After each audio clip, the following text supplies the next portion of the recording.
Anthropic says that its Claude AI models broke out of closed testing environments and were able to access the computer systems of 3 organizations. This incident, which follows a similar hack by OpenAI models earlier this month, is raising questions about the risks posed by increasingly capable AI. Ira Spitzer, reporting for CNA, filed this report. Anthropic gave more details about this hacking incident in a blog post, saying that it found 3 situations where its models were able to reach the internet in what was supposed to be a closed testing environment, and then used that access to gain entry to the real systems of 3 organizations. The company didn't provide the names of those organizations, but said that they had been notified. Anthropic uncovered this after the recent disclosure from its Silicon Valley rival OpenAI about a similar incident prompted the maker of the Claude chatbot to go back and look at its own records, specifically incidents where the model might have achieved access to the open internet. These types of tests are basically to assess the model's capabilities by giving it open-ended assignments in an environment believed to be safe, but it's apparently hard to predict exactly what the model is going to figure out in order to try and achieve its goals. The latest incident, along with the OpenAI hack, is sure to feed into what's become a contentious debate about how worried we should be about AI and what type of regulation may be necessary to prevent incidents like this.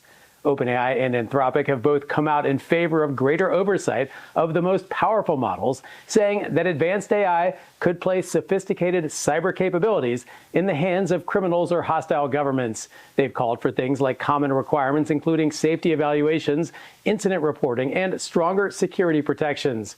But advocates of open source models, some of the most advanced of which are coming from China, like DeepSeek and Moonshot AI's Kimi, are concerned that regulations could favor large closed model companies such as OpenAI and Anthropic, while making it harder for smaller developers to compete and innovate. Either way, it appears that we're just at the early stages of reckoning with models that have the ability to carry out complicated tasks, and it's unclear where exactly that might lead. Ira Spitzer for CNA in San Francisco. Time to take this a bit further, and Professor Toby Walsh joins us now from Hong Kong for more insight. He's from the University of New South Wales. Professor Walsh, you heard that report and you've been following the headlines which describe Claude as having gone rogue. Is that how it looks to you in this latest episode, or was this a human systems failure? These are 2 troubling incidents, but I kind of reassure our listeners that the AI didn't go rogue. It didn't go off and do things it wasn't asked to do. I mean, the problem was it was doing the things it was asked to do too vigorously, and the human safeguards, the sandbox that they were supposed to be put in, wasn't actually very secure, and it was able to find a way to get out. So we should be worried that these AI tools now are very capable, and they're putting that capability into the hands of potentially bad actors.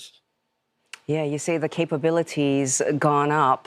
What does this incident then reveal about, more about these capabilities of today's frontier AI models? Can you expand a little on that? And does it show that the industry's methods for evaluating powerful AI need to evolve as these systems, upgrade?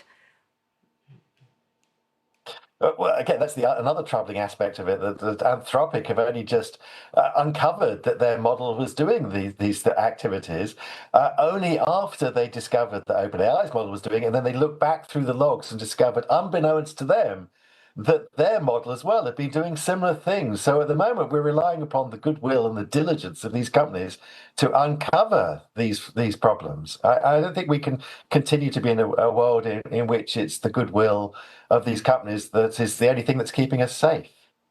And most AI regulation, like you mentioned, focuses on systems released to the public by these tech companies as well. Tell us about how this incident shows that governments really should have oversight of how frontier AI models are tested behind closed doors. Well, I'm afraid this genie is very much out of the bag in the sense that these models now are available to everyone and anyone. So there's a real responsibility on all organizations, our banks, our financial institutions, our hospitals, everyone, to ensure that their systems are much more cyber secure, much more cyber safe.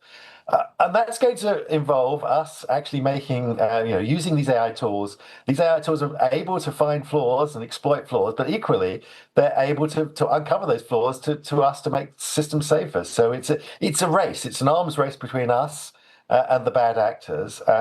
Governments need to take this very seriously. I mean, because it's also government systems that are at stake, and the integrity of our financial institutions. So this is as serious as it gets, really. The NVIDIA CEO Jensen Huang, he's argued that open weight AI models are essential for innovation and even safety. And those leading open weight models do come from China. So do incidents like this strengthen the case for more openness, you feel, and transparency, or for tighter controls on these powerful AI models? Well, that's a tough question to give you a definitive answer because open models both make us more safe, but also make us more under attack. The open models will be available to everyone and anyone, so they can be used to attack us. But equally, the only way, in fact, that Hugging Face, whose website was being attacked by OpenAI's model, was able to uncover the attack was by using some of these open weight models. So they're going to help us defend ourselves, but equally they're going to increase the number of people that come at us. And the important thing to understand is that really does change the game because the cyber capabilities are only as good as really good hackers. But now those capabilities in the hands of anyone. And also, this is the important thing to understand, is that now they're coming at us at machine speed. They were not limited by humans. These tools have great perseverance and great speed, and that's again made it a much more challenging problem. Yeah, vigor was the word that you used at the start of this interview. So we're really seeing then, Professor, two competing philosophies emerge, with China rapidly advancing in open weight AI, the US leading in proprietary frontier models. What are the implications for global AI governance then? Can you expand on that? And also international cooperation?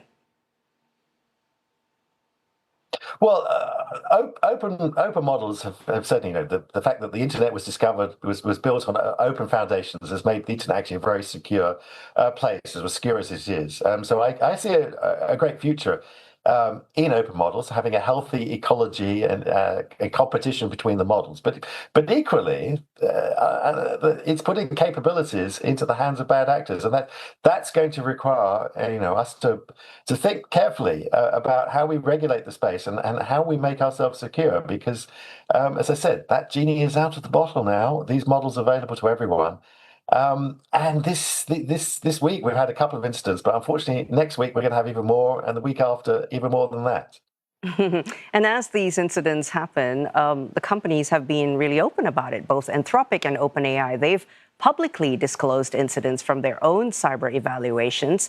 What do you make of this level of transparency? Does it build public trust, or do these incidents suggest that the industry needs stronger independent oversight? Well, it's great that they have revealed this. I mean, it's also helping raise the expectations of the market on their upcoming IPO. So there's certainly a bit of self-interest, perhaps, in them talking up the capabilities of their models. But I don't think we can rely upon their goodwill. I think this is, if it were motor cars or aeroplanes or some other system, we would want transparency. We want regulated transparency. We would want oversight, as there is in all those industries. In those other industries, there is government oversight. There are mandatory requirements to report incidents so that we understand exactly where all the risks are. So I think we're going to have to be a bit more grown up about this, like with those other industries. And have governments step in and not rely upon the goodwill of these companies who have been kind enough to tell us about these incidents. But what else has happened? It was only by chance, by luck, that Anthropic went back through their logs and discovered that this had also been happening to them as it had been happening to OpenAI. I don't think we can rely on chance anymore. The risks are very serious and ones that require governments to step in. Okay, thank you so much for your insight, Professor Toby Walsh, Laureate Fellow and Scientia Professor at the University of New South Wales.